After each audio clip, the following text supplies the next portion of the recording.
Assalamualaikum warahmatullahi wabarakatuh. Selamat pagi. Hari ini kita akan mencoba belajar terkait dengan teknik Lieffenberg-Marquardt backpropagation scheme of dynamic model. Sebelumnya, saya mohon maaf terkait dengan sebelumnya rencana untuk topik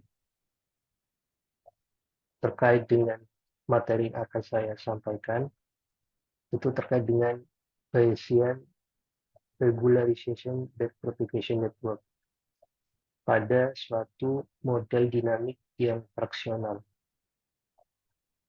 Jadi sebelumnya ini merupakan hasil dari kolaborasi ya, hasil penelitian kolaborasi dengan rekan saya, dan ini sebenarnya juga bagian dari artikel yang kami kerjakan ya, kerjakan terkait dengan uh, sistem dinamik seperti itu.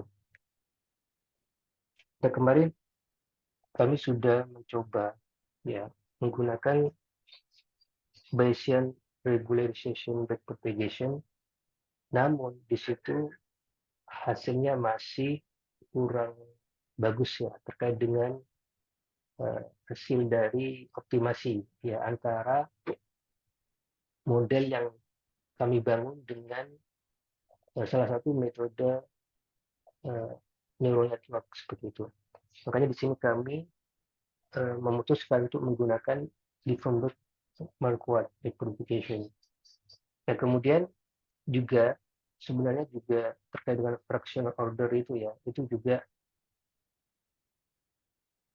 mengalami ya kendala dalam melakukan suatu analisis ya seperti itu.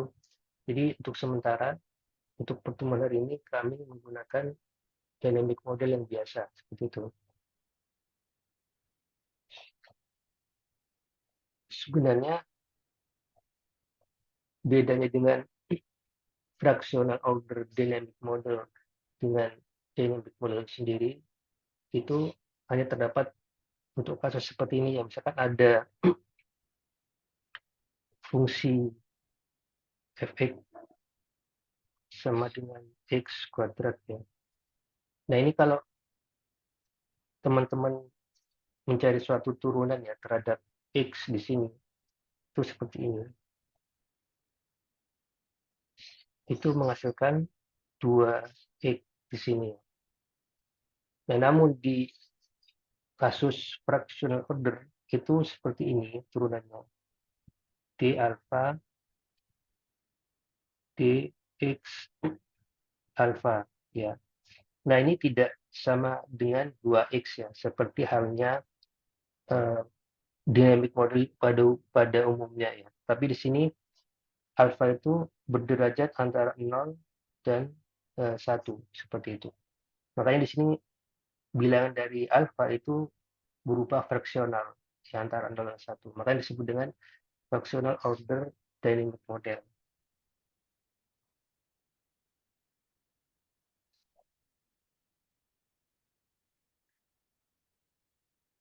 Berikut adalah model ya, model yang kami bangun tanpa menggunakan kontrol di sini ya.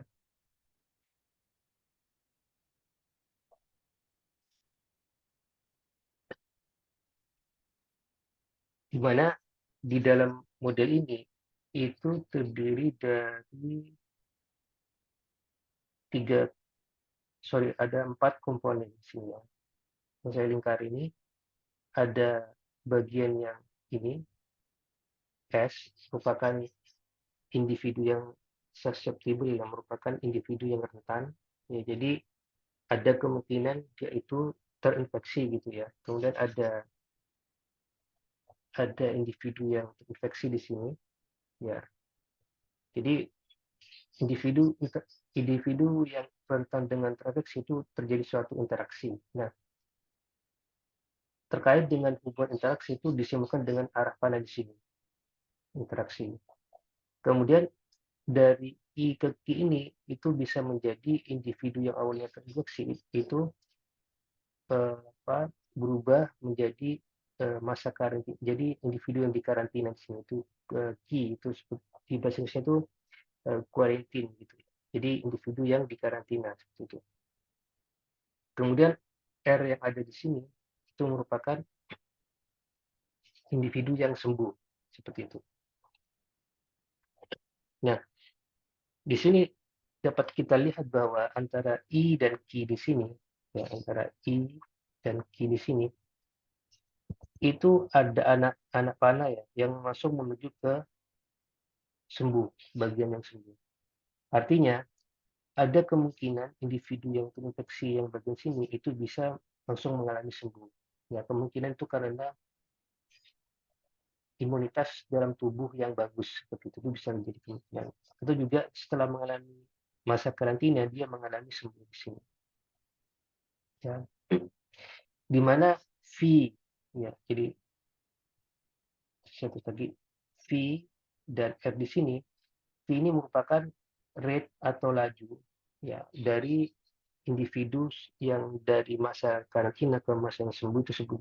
Itu di sini disimbolkan dengan V atau laju ya, laju tingkat kesembuhan. Dan R di sini merupakan laju tingkat kesembuhan juga ya dari individu yang mula-mula terinfeksi itu mengalami sembuh gitu ya.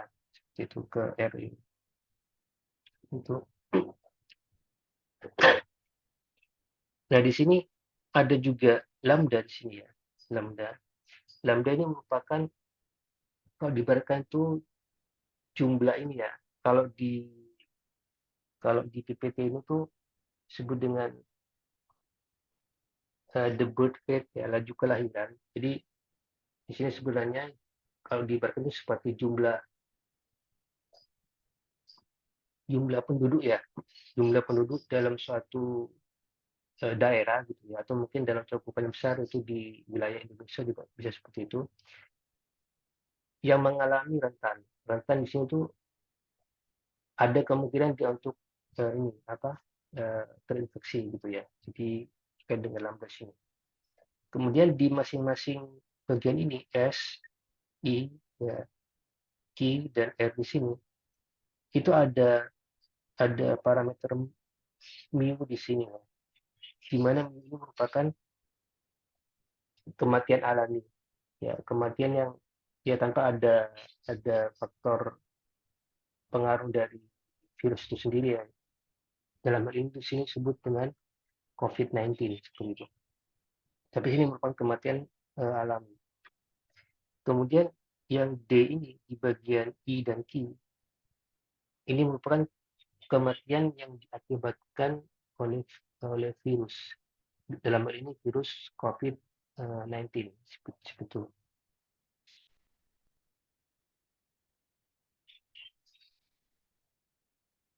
Nah, di sini ada interaksi antara S dan I di sini. Antara S dan I di sini interaksi. Di mana di sini ada parameter B, beta dan delta di sini. Di mana beta ini merupakan transmission rate, artinya laju di mana virus itu ini menyebar, ya. Artinya kalau dari S ke I, ya, jadi ini kan anak panah kan dari S ke I, artinya dari individu yang rentan menjadi terinfeksi, artinya laju virus itu menginfeksi orang yang rentan tadi seperti itu. Itu disebut dengan beta. Nah, di sini juga ada delta yang sebenarnya pembaruan dari model ini ya, dari model penelitian sebelumnya itu ada tambahan parameter delta. Jadi delta yang ada di sini dengan epsilon yang ada di sini. Di mana delta ini merupakan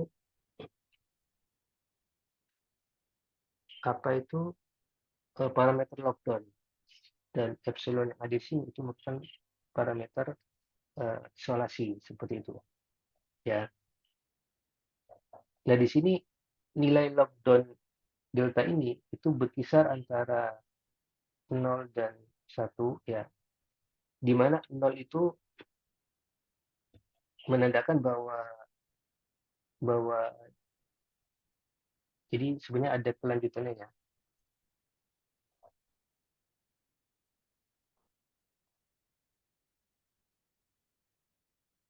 Ya, jadi antara di delta itu merupakan dengan lockdown ya. Itu antara 0 dan 1, di mana di sini 1 itu menandakan eh, tidak ada lockdown dan delta di sini itu full lockdown. Ya, gitu.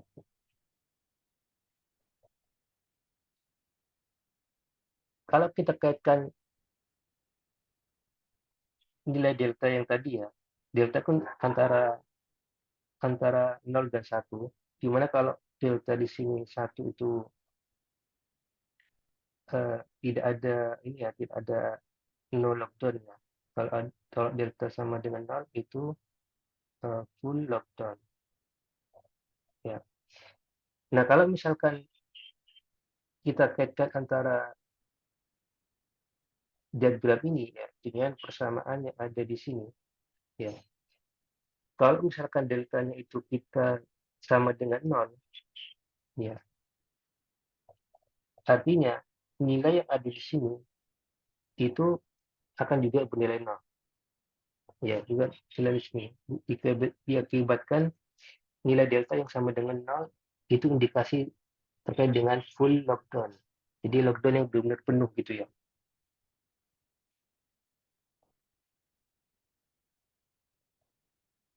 Kalau kita kembali ke diagram ini, kalau misalkan dia delta itu sama dengan 0, artinya dia itu full lockdown. Artinya tidak ada interaksi antara S dan I di sini. Jadi tidak ada anak panah yang ada di sini. Ya, jadi tidak ada interaksi. Nah, sebenarnya lockdown itu ya, itu sebagian besar ya, itu hanya menekan jumlah individu yang terinfeksi oleh virus COVID-19. Ya, tetapi ini kemungkinan untuk mengurangi itu biasanya yaitu membutuhkan waktu yang lama. Ya, itu kan tergantung dari sebab sebab tingkat imunitas dari masing-masing individu. Ya, bisa jadi lockdown ini berarti kan tidak ada interaksi sama sekali ya. Artinya dia itu semacam semacam membatasi gitu ya, bukan membatasi, memang tidak ada ruang gitu ya untuk berinteraksi antara yang rentan tadi ya, S tadi dengan yang terinfeksi yang I tadi gitu ya. Jadi sebenarnya kemungkinan untuk sembuh ya itu itu tergantung dari tingkat imunitas dari masing-masing individu ya. Itu terkait dengan kalau misalkan ada full lockdown gitu ya. Nah, tetapi di sini kalau misalkan deltanya itu selang antara 0 dan 1, artinya dia itu apa? terjadi terjadi lockdown tapi tidak terlalu apa istilahnya? Tidak terlalu full ya. Artinya masih ada interaksi tetapi dibatasi ruang interaksi itu. Ya, masih dibatasi ruang interaksi itu. Kemudian kalau misalkan individu itu sudah mengalami infeksi, ya, dia itu akan mengarah ke ini apa tahap karantina di situ. Di mana ini merupakan laju dari isolasi ya, isolasi dari individu tersebut seperti itu. Nah, kontribusi dari model ini ya di dalam model itu ternyata isolasi dan eh, apa itu delta ya itu mengurangi tingkat tingkat apa eh, individu terinfeksi dari waktu ke waktu itu. Nah, namun di sini untuk semua parameter yang ada di sini, ini ya,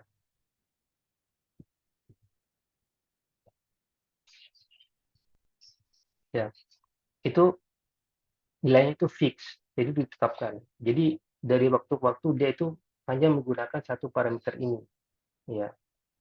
Jadi misalkan ini ada grafik antara T dan S gitu ya. Jadi perkembangan dari individu yang rentan terhadap waktu ini berarti dia hanya menggunakan satu parameter dari waktu ke waktu ke sini, dari waktu ke sini ke sini.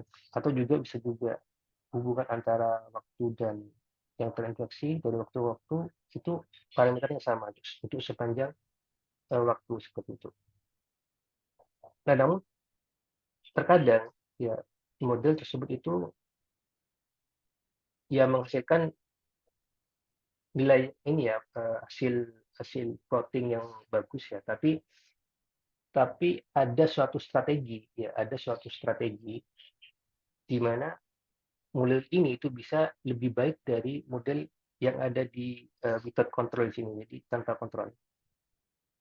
Ya, makanya di sini akan dikenalkan suatu model yang menggunakan kontrol, artinya kontrol itu memang dari waktu ke waktu dia dia mengalami suatu perubahan ya dari waktu ke waktu. Jadi nilai nilai itu tidak hanya satu nilai, tapi dia dinamis, berubah dari waktu ke waktu.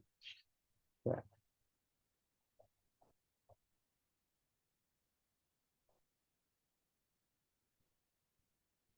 Jadi, nah ini merupakan kontrol kedua yang merupakan pengembangan dari, sorry, model kedua yang merupakan pengembangan dari model yang tadi ya.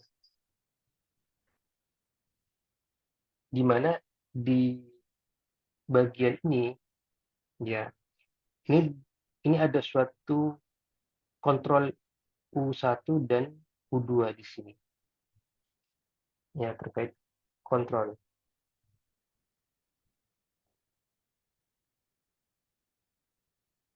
Nah, kalau kita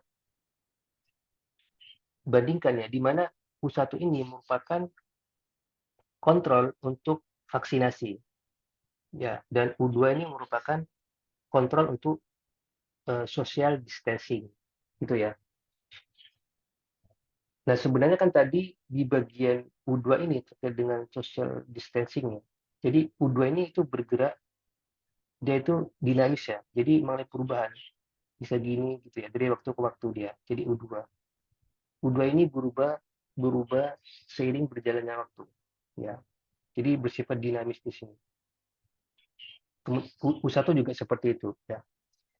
Nah, karena delta tadi itu kisaran antara 0 dan 1, di mana 1 itu merupakan eh, indikasi bahwa itu tidak ada lockdown dan delta sama dengan 0 ini mengindikasikan bahwa dia itu full lockdown. Nah, kalau misalnya kita ambil antara nilai ini, ya berarti kan terdapat suatu interaksi antara S dan I, tetapi di situ ada suatu batasan ruang. Nah, batasan ruang itu disebut dengan social distancing. Ya, sini dikenalkan suatu kontrol U2 di sini. Jadi U2 di sini itu nilainya antara 0 dan 1. Ya. Dimana kalau U2 di sini itu 1 ya. Jadi dia itu full social distancing. Artinya full itu sama aja dengan statusnya sama aja dengan ini full lockdown ya. Berarti dia ini sama dengan 0 di sini. Tidak ada interaksi. Tetapi kalau antara 0 dan 1 di sini itu masih ada interaksi, tetapi apa ruang ruang ruang interaksi antara antara S dan ini itu dibatasi. Jadi masih ada interaksi tapi dibatasi. Itu disebut dengan social distancing. Ya, kalau misalkan kita bandingkan antara antara diagram yang ini ya dengan kontrolnya dengan diagram yang ada di sini, ya kita lihat bahwa di bagian sini itu tidak ada anak panah yang dari individu rentan ke sembuh, dia tidak ada untuk yang ini. ya, itu tidak ada. Nah, ternyata dengan adanya suatu kontrol U1 sini merupakan vaksinasi ya. Ya, ini U1 terkait dengan vaksinasi. Itu ternyata ada suatu proses di mana dari individu yang rentan dia bisa langsung sembuh seperti itu.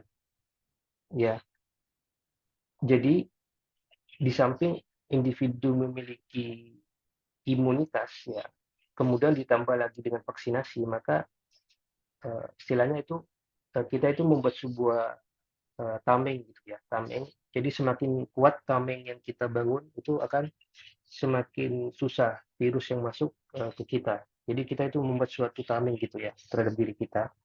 Nah, berarti gabungan antara sistem imun yang ada di dalam diri tubuh manusia ditambah lagi dengan vaksinasi, maka di sini diasumsikan bahwa tameng yang kita buat akan semakin kokoh. Artinya virus ya COVID-19 itu sendiri itu untuk masuk ke kita itu akan semakin sulit atau mungkin kemungkinan tidak kemungkinan kecil gitu ya untuk bisa menyerang kita seperti itu. Jadi yang semula itu yang individu rentan ya ada kemungkinan untuk terinfeksi itu kemungkinannya kecil gitu ya atau bahkan tidak ada kemungkinan jadi bisa langsung sembuh gitu ya seperti itu dikarenakan kontrol vaksinasi yang dibangun dalam model ini seperti itu.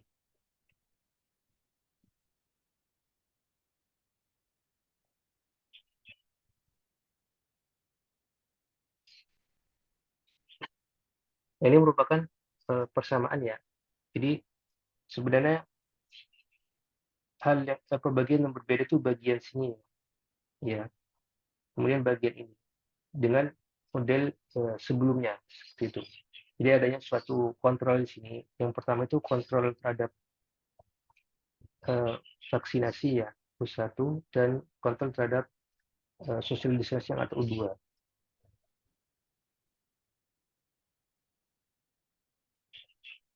Nah, kita akan melihat ya perbedaan antara model yang tanpa kontrol dengan model yang menggunakan kontrol seperti itu ya.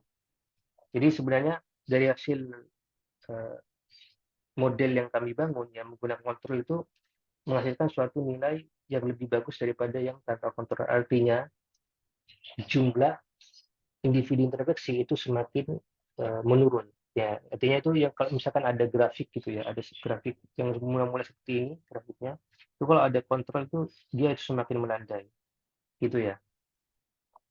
Itu hasil dari uh, penelitian yang kami lakukan. Gitu.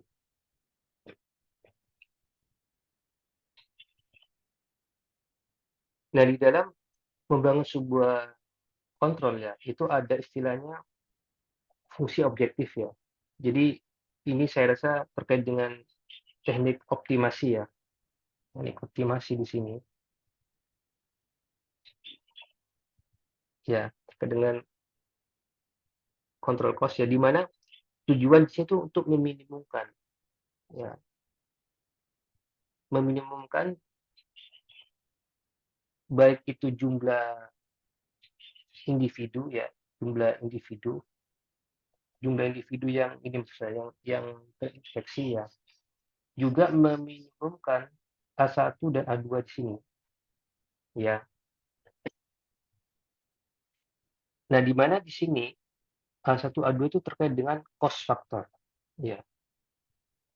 Di mana A2 ini terkait dengan cost factor pada social distancing dan A1 sini terkait dengan cost factor pada vaksinasi. Jadi dempetnya A1 dengan U1 yang merupakan vaksinasi, A2 dengan U2 yang merupakan social distancing. Ya, di sini makna dari cost di sini itu bukan hanya terkait dengan biaya, tetapi juga dalam hal yang lainnya, bisa dalam hal segi waktu gitu ya. Seperti itu. Nah, kalau misalkan antara A1 dengan U1 di sini terkait dengan vaksinasi, ya itu mungkin bisa dianalogikan dengan apa itu biaya. Ya. Jadi gimana sih untuk apa menghasilkan jumlah penurunan individu yang terinfeksi itu semakin besar ya, namun dengan menggunakan biaya yang kecil ya, biaya yang kecil ya untuk pembuatan dari vaksinasi itu sendiri. Jadi jadi bagaimana sih itu strategi ya, atau juga dalam hal A2 di sini ya, itu dari segi eh, mungkin waktu seperti itu ya. Jadi gimana sih social distancing ini itu digalakkan itu tidak terlalu lama gitu ya, tidak terlalu lama, tetapi masih tetap menghasilkan jumlah penurunan individu infeksi itu semakin besar gitu. Jadi A2 di sini terkait dengan waktu ya. Jadi sebenarnya kan juga hal yang tidak mungkin ya itu dalam menggalakkan program social distancing itu secara secara apa ya istilahnya dalam waktu jangka yang lama ya.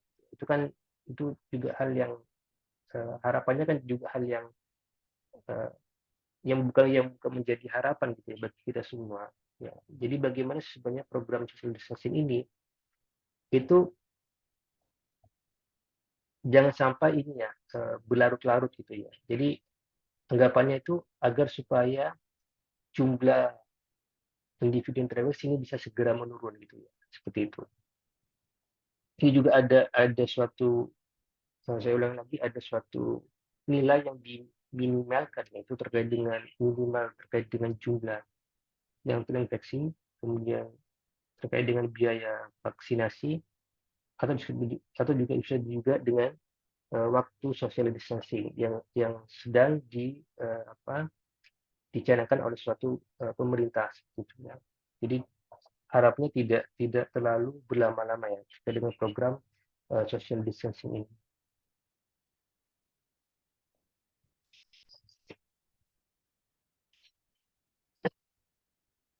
Nah ini merupakan parameter ya beserta nilai ya, di mana nilai nilai parameter ini itu berdasarkan penelitian terdahulu ya. Jadi saya menggunakan parameter ini merupakan dari penelitian terdahulu, namun nanti waktu tahap estimasi dengan data aktual yang kami gunakan itu akan mengalami perubahan nilai parameter ini ya. Jadi menggunakan teknik least square sederhana ya. Jadi pada umumnya, jadi kemudian nilai sensitivity index ini merupakan nilai yang dibangun dari bilangan angka reproduksi ya. Jadi nilai ini itu berdasarkan angka reproduksi. Jadi saya lanjutkan lagi ya. Nah, ini merupakan grafik dari analisis sensitivitas ya.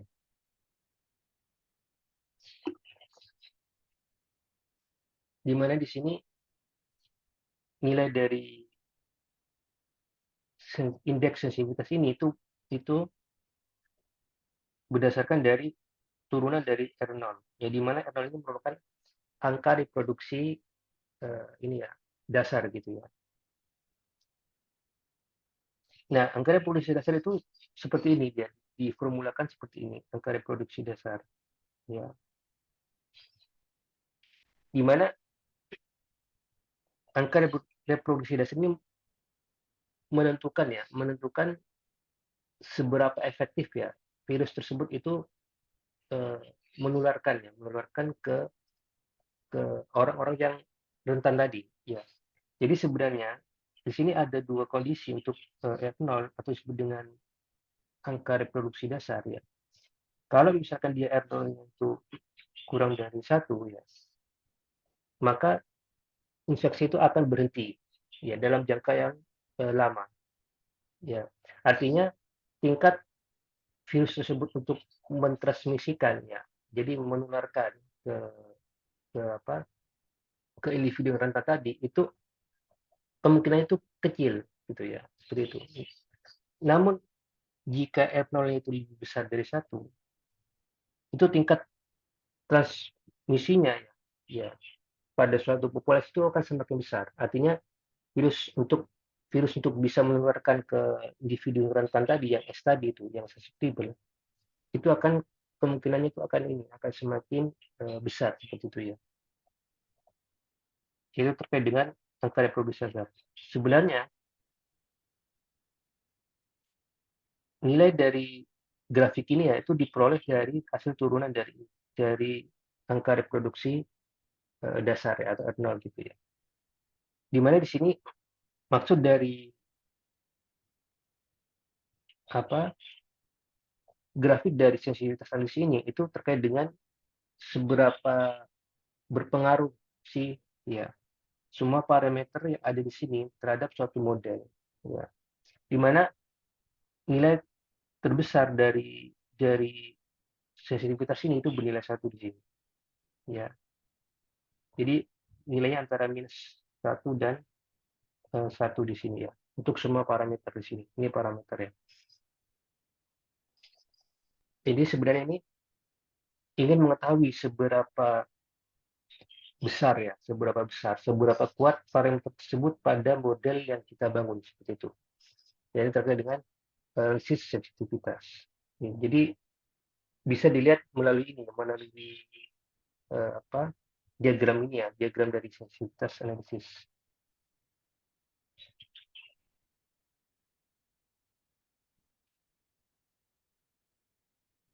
Nah ini kalau kita kaitkan ya, tadi kan R0 itu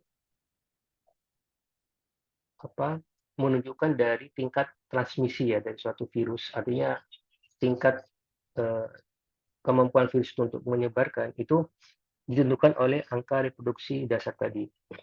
Ya, dimana kalau R0 itu lebih besar dari 1, dia itu tingkat transmisinya itu kuat. Kalau R0 kurang dari 1, itu tingkat transmisinya kecil, gitu ya. Kalau kita lihat dari sini, ya, kita sudah mengenal bahwa R0 ini itu apa istilahnya berbanding lurus ya.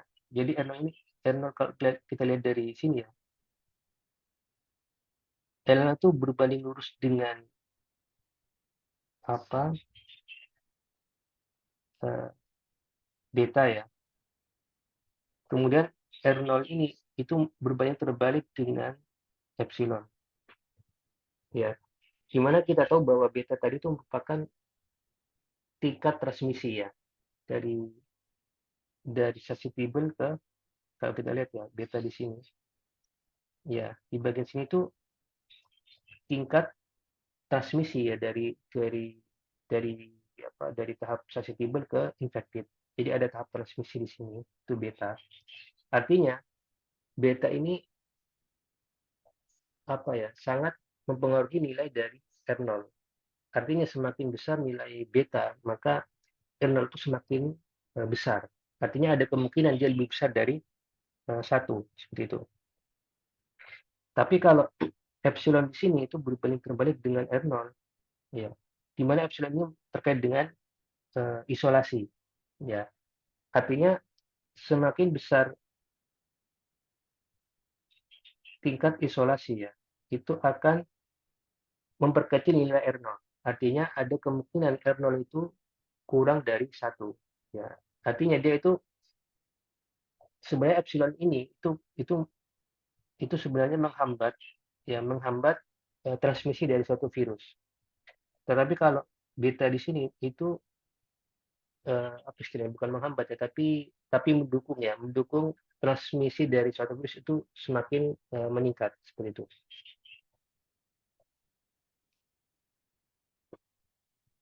Kalau kita lihat dari apa itu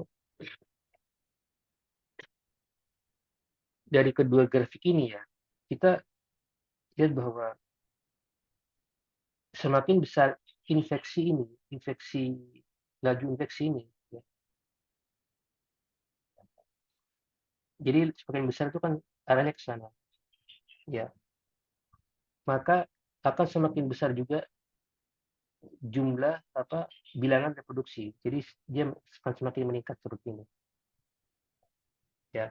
Namun jika semakin besar laju isolasinya, yaitu ke sini, maka akan semakin kecil jumlah bilangan reproduksi. Jadi dia akan ke arah sini. Ya, jadinya grafik ini itu sejalan dengan apa itu persamaan yang tadi ya, yang R0. Di mana R0 itu berbalik terbalik terhadap isolation rate dan R0 itu berbanding lurus terhadap infection rate. Ya, jadi saya ulang lagi, kalau semakin besar infection rate-nya, maka itu jalannya grafik itu ke sini dia.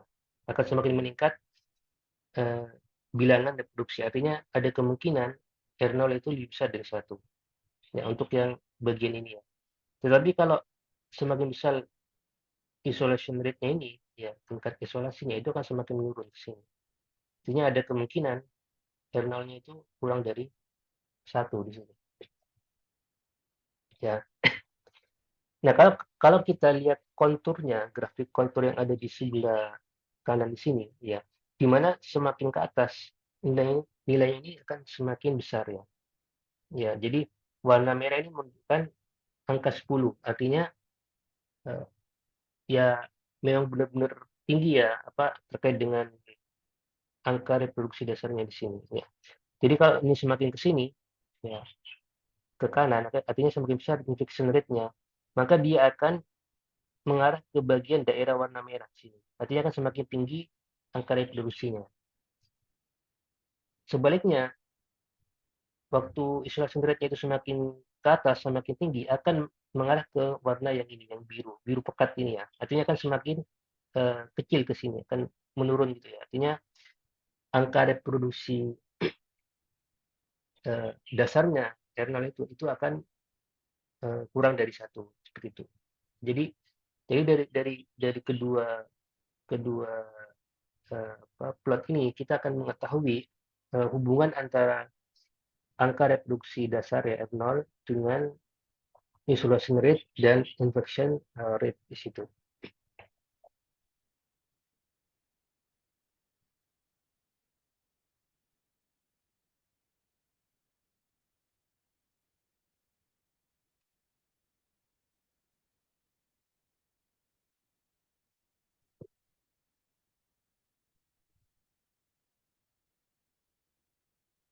Nah, ini grafik selanjutnya terkait dengan hubungan antara jumlah individu yang terinfeksi dengan infection rate dan isolation rate.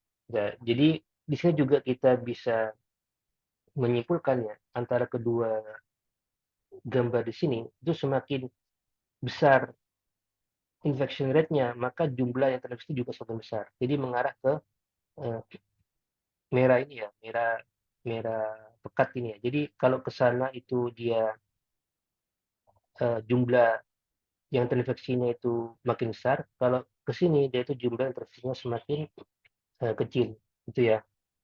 Artinya semakin besar isolation rate yang ada di sini ya mengarah ke sana, maka akan grafiknya akan menurun. Artinya jumlah terinfeksi itu mengalami penurunan. Sedangkan untuk yang ini ya semakin besar infeksi rate-nya itu akan semakin besar pula terkait dengan jumlah dari infeksinya. Itu ya. Itu terkait dengan hubungan antara jumlah individu terinfeksi dengan laju infeksi dan laju isolasi. Oke. Nah, ini merupakan penjelasan dari apa? Dari kedua gambar yang tadi ya, bahwa di sini ya yang figur pertama itu R0 ini memang independen terhadap beta dan epsilon ya, di mana beta tadi itu merupakan transmission rate dengan epsilon yang ada di sini itu merupakan isolation rate gitu ya. Sini. Ini merupakan penjelasannya di mana R0 itu akan meningkat ya selama laju infeksinya itu juga meningkat dan R0 itu menurun selama isolation rate-nya itu meningkat. Jadi di situ ya. Jadi R0 itu berbanding terbalik terhadap ini. epsilon. R0 itu berbanding lurus terhadap beta di sini, gitu ya. Nah, harapannya memang di dalam model epidemik ini memang harapannya diperoleh harus R0 kurang dari 1. Artinya tingkat transmisinya itu diharapkan semakin mengecil gitu ya. Artinya virus itu untuk menularkannya ke individu yang rentan itu akan semakin kecil seperti itu. Kemudian yang gambar kedua terkait dengan hubungan antara jumlah yang terinfeksi dengan apa yang second figure itu terkait dengan konturnya tadi ya. Sebenarnya kontur dari ini yang sudah dijelaskan yang tadi ya, yang di sebelah kanannya itu. Nah ini,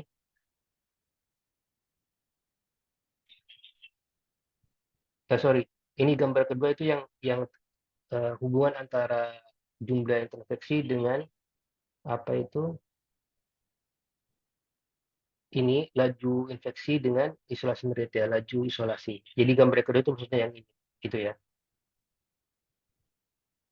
Nah ini, jadi the red color indicate the higher number of infection. Jadi warna merah, daerah warna merah yang bagian sini tuh ya, yang bagian sini, berarti dia jumlah jumlah yang infeksinya itu akan semakin besar seperti itu.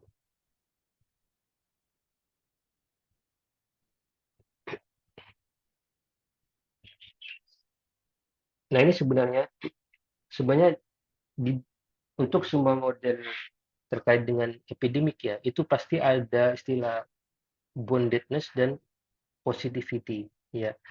Artinya nilai dari individu yang susceptible ya, yang rentan, yang terinfeksi, yang tahap karantina, yang individu yang sembuh, itu semuanya eh, ada batasnya ya. Jadi sebenarnya populasi di di bumi itu ada batasnya sebenarnya. Jadi bukan bukan bukan ini ya. Jadi tidak mungkin itu jumlah populasinya itu tanpa batas. Jadi pasti ada batasnya. Jadi sekian berapa berapa juta penduduk gitu.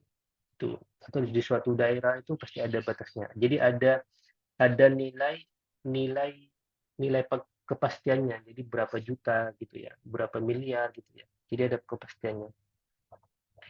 Kemudian juga terkait dengan positivity. Jadi tidak mungkin ya jumlah jumlah individu yang rentan ya, yang terinfeksi, yang mengalami masa karantina dan sembuh itu bernilai negatif. Itu bukan hal yang mungkin ya. Jadi semuanya itu bernilai positif semua. Jadi ini pasti ya untuk semua model terkait dengan model epidemik ya itu pasti dia harus memenuhi kedua hal ini. Ya, gitu.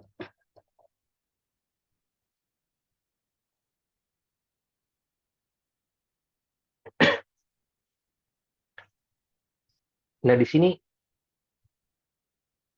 data ya, data aktual yang kami gunakan dalam penelitian kami itu menggunakan data penyebaran COVID-19 di Kota Semarang. Ya, di mana di sini kami mengambil datanya dari 9 April 2020 sampai 16 Mei 2022.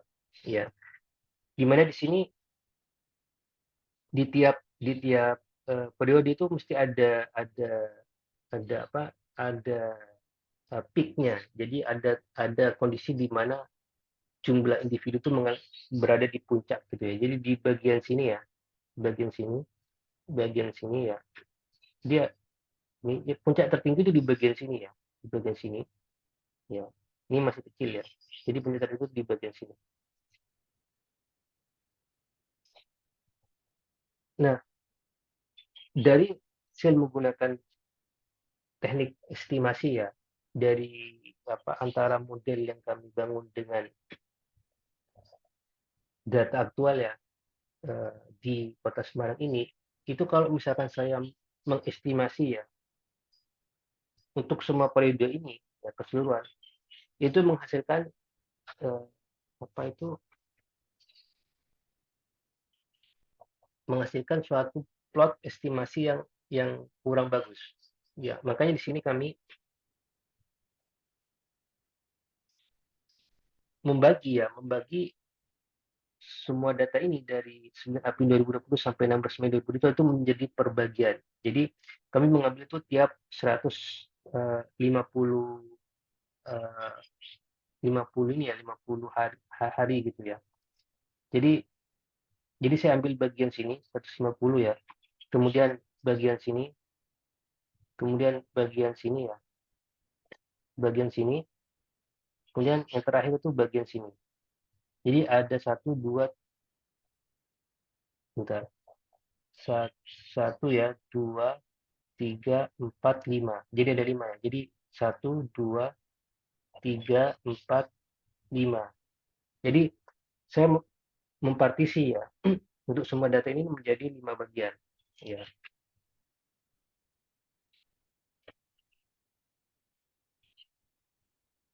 Nah, ternyata dari hasil estimasi ya menggunakan least square ya. Jadi sebelum sebelum ke hasil ini terkait dengan ya formulanya. Sebenarnya untuk tujuannya kan untuk ini ya, untuk mencari nilai root mean square error ya dari prediksi. Prediksi ini merupakan dari model yang saya bangun ya, dari model dengan disebut dengan hybrid model ya, dengan ini data aktual yang di Kota Semarang tadi ya. Jadi sebenarnya kita ingin mencari kumulatif dari nilai dari RMSE di sini. Nah, di mana n-nya di sini merupakan parameter. Parameter yang tadi itu yang ada di apa itu sensitivitas indeks ya di bagian sini. Ya, jadi tujuannya saya itu ingin mencari nilai parameter yang baru ini dari hasil estimasi. Ya, seperti itu.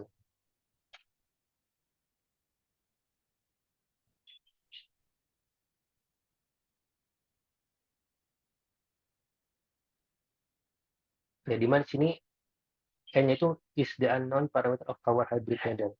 Jadi parameter yang nantinya akan mencari nilai yang baru ya berdasarkan hasil dari RMSE ya antara prediksi dan data di sini. Nah, hybrid model yang sudah kami bangun tadi ya, itu di dibawa ke dalam bentuk ini secara umum. Dari sebenarnya Y yang ada di sini ya, itu memuat S, I, I, dan R gitu ya. Nah, karena di sini kami hanya mengestimasi jumlah individu yang terinfeksi, makanya di sini Y itu hanya terdiri dari I. Ya, kami tidak mengestimasi terkait dengan data S, I, dan R.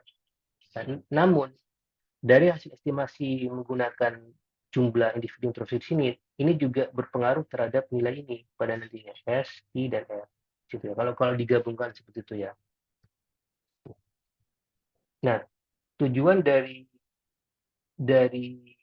ini sebenarnya ini ya, di mana dari hasil kumulatif tadi kan RMSE itu merupakan sigma ya. Ini jadi kumulatif dari sigma dari prediksi terhadap data di sini ya. Jadi itu nanti dipilih yang paling minimum itu yang mana. Nah, subject to above equation itu maksudnya above equation dari sini. Jadi nilai minimum yang ada di sini itu berdasarkan model yang kita bangun di sini. Ya, jadi kendalanya itu constraint-nya ya itu berdasarkan model ini. Ya, kita mencari minimum dari hasil dari MSA. Nah, nilai minimum ini itu akan menghasilkan parameter yang baru di sini. Yang parameter yang tadi itu akan menghasilkan. Jadi parameter yang tadi itu nanti akan menghasilkan suatu nilai yang baru lagi berdasarkan hasil estimasi seperti itu. Seperti itu. Nah, berikut hasil dari estimasi ya, estimasi dari bukan di square ya. Jadi tadi kan ada 5 partisi ya. Jadi dari sebanyak data itu yaitu kami partisi menjadi 5. Jadi ini partisi yang pertama ya, dari 9 April sampai 5 September ya, di mana puncaknya itu ada di sini, puncak dari jumlah infeksi ya. Kemudian yang bagian yang partisi kedua itu puncaknya di sini ya. Tuh. Kemudian ini partisi yang ketiga, ya ini keempat ya. Jadi sebenarnya kalau kita lihat dari data kuliah tadi itu puncak yang tertinggi itu di sini ya tadi. Ya, tapi di sini saya bagi menjadi dua bagian gitu ya. Ini sebenarnya nyambung ke sini. Ya gitu ya. Itu.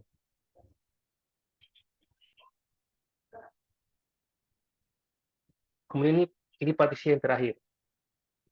Ya, yang grafik yang kecil tadi ya. Yang bagian ini ya, bagian ini ya. Ya, ini merupakan partisi yang terakhir kalau yang ini ya.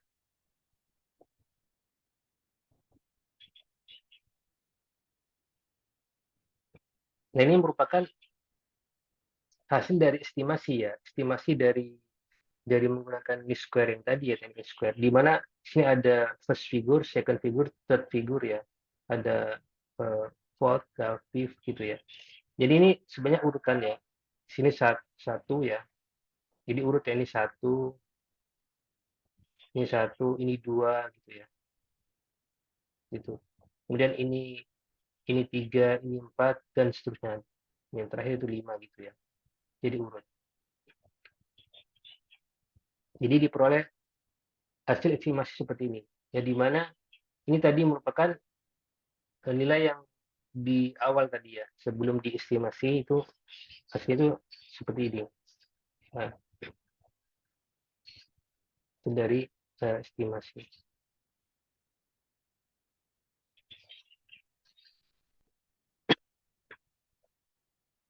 Nah, ini yang sudah saya katakan tadi ya, memang hasil dari fitting ya, dari estimasi mural square tadi, memang kontrol tadi itu memang menyebabkan dia itu apa ya, menghasilkan suatu jumlah individu yang terinfeksi itu semakin kecil gitu ya. Kalau kita lihat di grafik ini ya, hasil dari estimasi ya dengan data aktual yang tadi ya.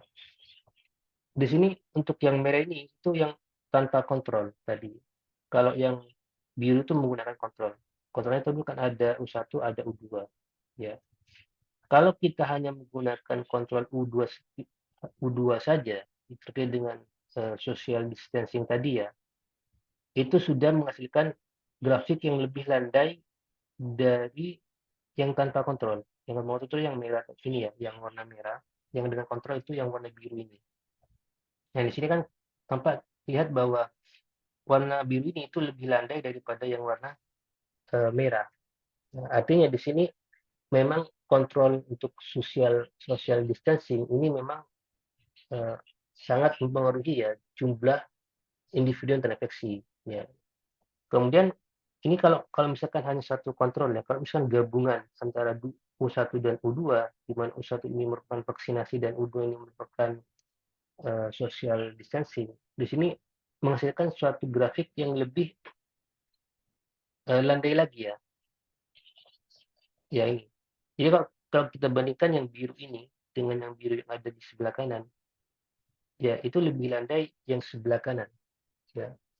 Artinya gabungan antara kontrol ya, gabungan antara penerapan social distancing dan penerapan vaksinasi itu menghasilkan jumlah individu terinfeksi itu akan semakin besar.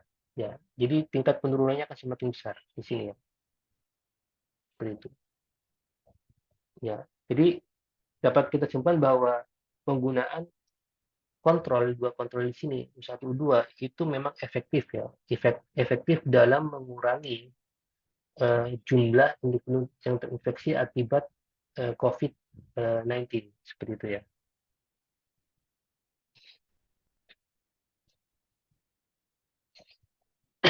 Nah, ini merupakan penjelasan dari apa? Dari kedua gambar di atas ya, kalau misalkan dia membandingkan ya antara yang tanpa kontrol ya dengan yang hanya menggunakan kontrol social distancing atau yang U2 tadi ya. Nah ini, jadi kalau dibandingkan dengan yang menggunakan dua kontrol, maka yang menggunakan dua kontrol itu lebih landai ya, lebih landai daripada yang hanya satu kontrol ya. Nah ini dua kontrol ya. Jadi advance, jadi satu sekaligus ya. Jadi dua kontrol tadi, social distancing dengan vaksinasi itu diterapkan secara bersamaan, itu menghasilkan suatu jumlah individu yang terinfeksi itu kan semakin kecil ya daripada hanya menggunakan kontrol social distancing tadi.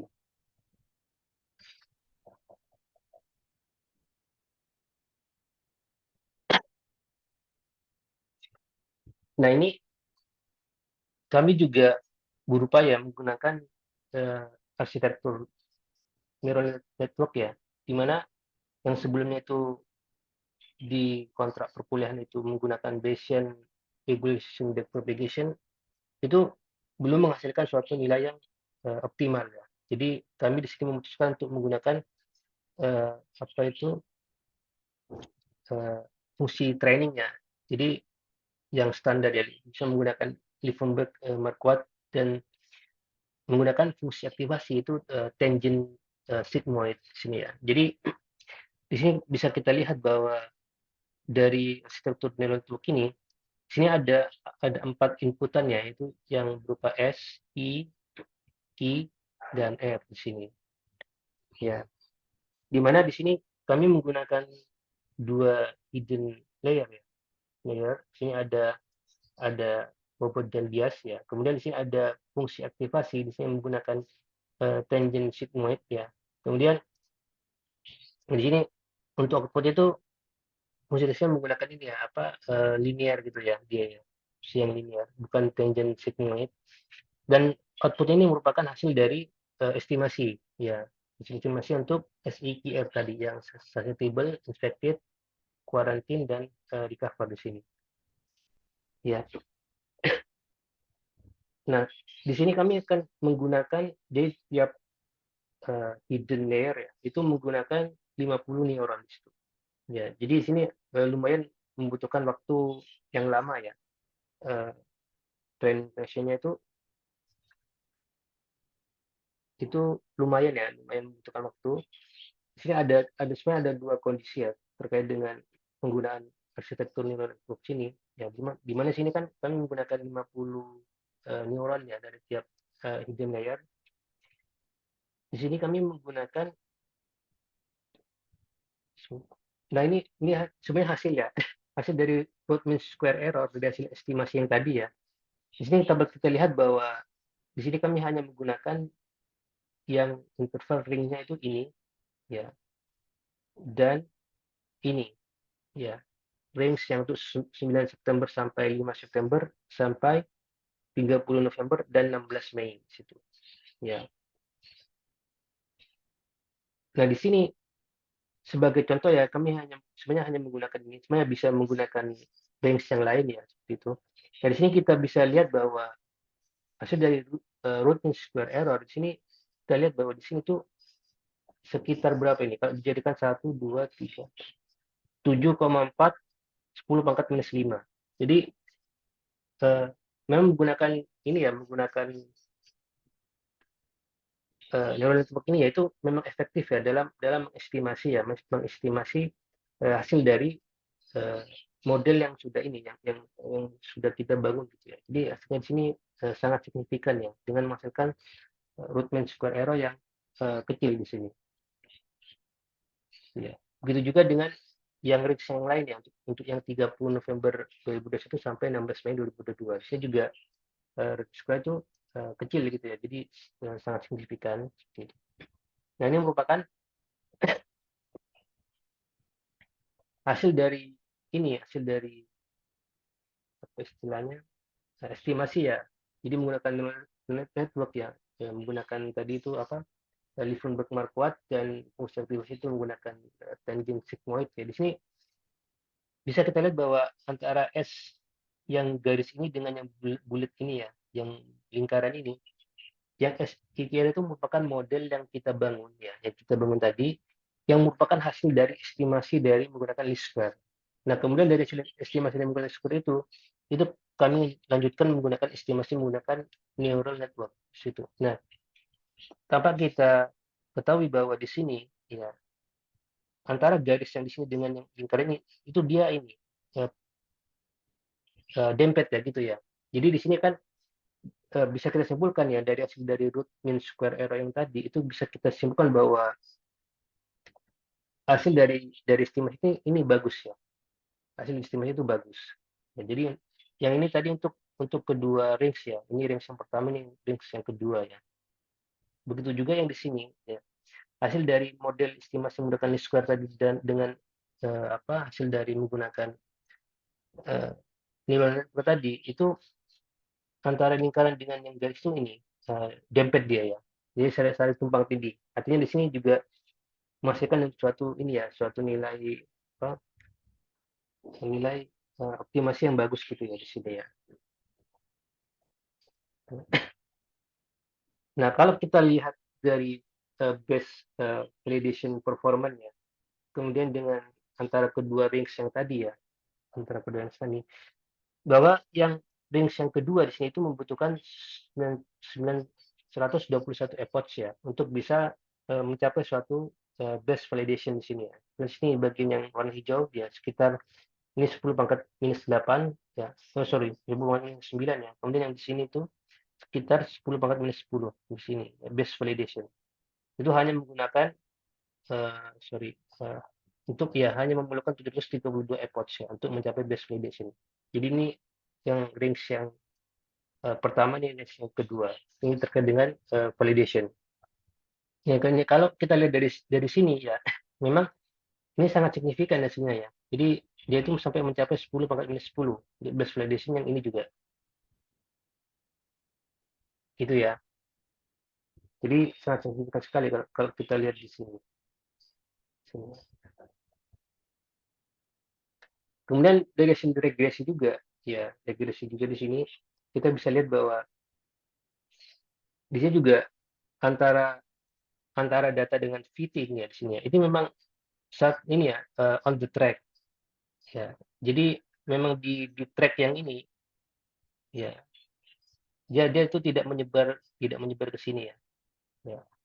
Tapi dia on the track gitu ya. Hasil apa hasil fittingnya gitu ya. Jadi sebenarnya dari hasil root mean square error yang tadi itu menunjukkan bahwa apa estimasi yang menggunakan neural network itu dengan catatan menggunakan Liebenberg Marquardt dan apa itu sigmoid tangent untuk positivasi dan dua hidden layer ya, di mana tiap hidden layer itu menggunakan 50 neuron seperti itu. Itu menghasilkan hasil optimasi yang bagus gitu.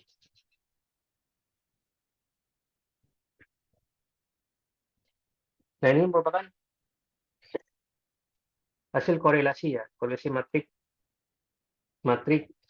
antara dua parameter. Ini saya sebenarnya sudah teman-teman ini ya pelajari waktu di perkuliahan eksplorasi dan visualisasi data ya di sini ya. Di sini bisa kita lihat ya bahwa hubungan antara semakin kecil dari lingkaran ini, maka korelasi itu akan semakin semakin apa itu semakin kecil di sini ya.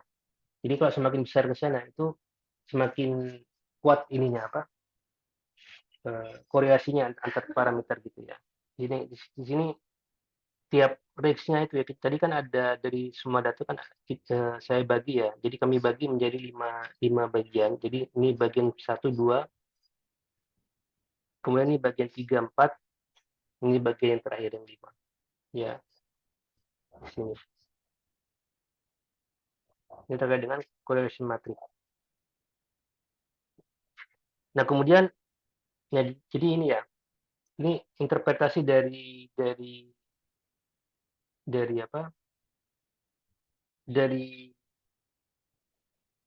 matrik korelasi yang tadi ya antara dua antara dua parameter ya. Jadi di sini bisa ini ya, positive correlation display in blue ya di sini ya, dan negative correlation in red color gitu ya. Jadi kalau blue itu ke atas ya, kalau red itu ke bawah. Yang berdasarkan tadi ya, apa, hasil dari plot yang koreksi metrik tadi.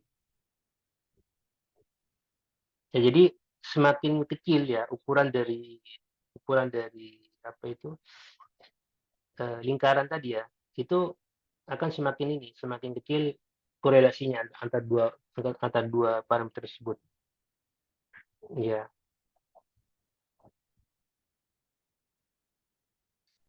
jadi bisa disimpulkan seperti itu. Jadi saya rasa ini sudah teman-teman ini ya pelajari di perkuliahan Informasi Data, dan ini merupakan nilai numerik ya dari apa itu koreksi matrik tadi, itu merupakan nilai numeriknya seperti ini. Jadi kalau satu satu dia berarti dia ini nilai paling paling apa paling maksimal ya di sini satu ya. Ya, satu dia ke dirinya sendiri. Ya itu ya benar. Kalau korelasi terhadap diri sendiri memang kuat ya, dia paling kuat ya satu gitu ya. Kemudian korelasi lambda, parameter lambda terhadap beta di sini dan seterusnya.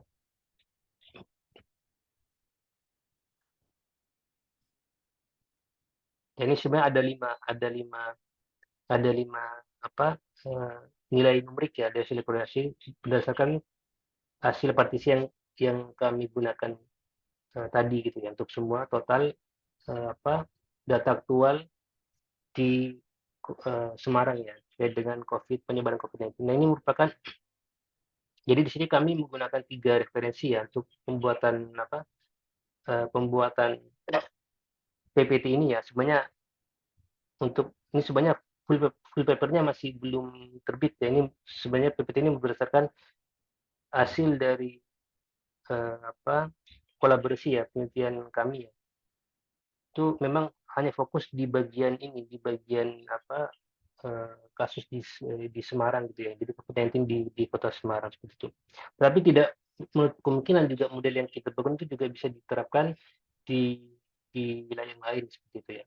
Kemudian yang kedua di sini, yang ketiga, dua ketiga ini sebenarnya apa itu, untuk yang dua ini sebenarnya sama persis dengan ini ya, dengan di PPT ini, yaitu menggunakan Liefrenberg Marquardt ya, big location. Namun untuk yang yang ketiga ini, referensi yang ketiga yang terakhir ini menggunakan Bayesian Regularization Backpropagation Network ya, di sini. Nah, namun untuk penelitian kami di sini masih belum berhasil ya menghasilkan suatu nilai yang benar-benar optimal ya menggunakan Bayesian Regularization Backpropagation ya. Namun di sini kami hanya menggunakan Liefrenberg Marquardt seperti itu. Demikian yang dapat kami sampaikan terkait dengan hasil penelitian kami ya, dengan rekan kami ya. Mudah-mudahan bermanfaat. Saya akhiri, selamat pagi, assalamualaikum warahmatullahi wabarakatuh.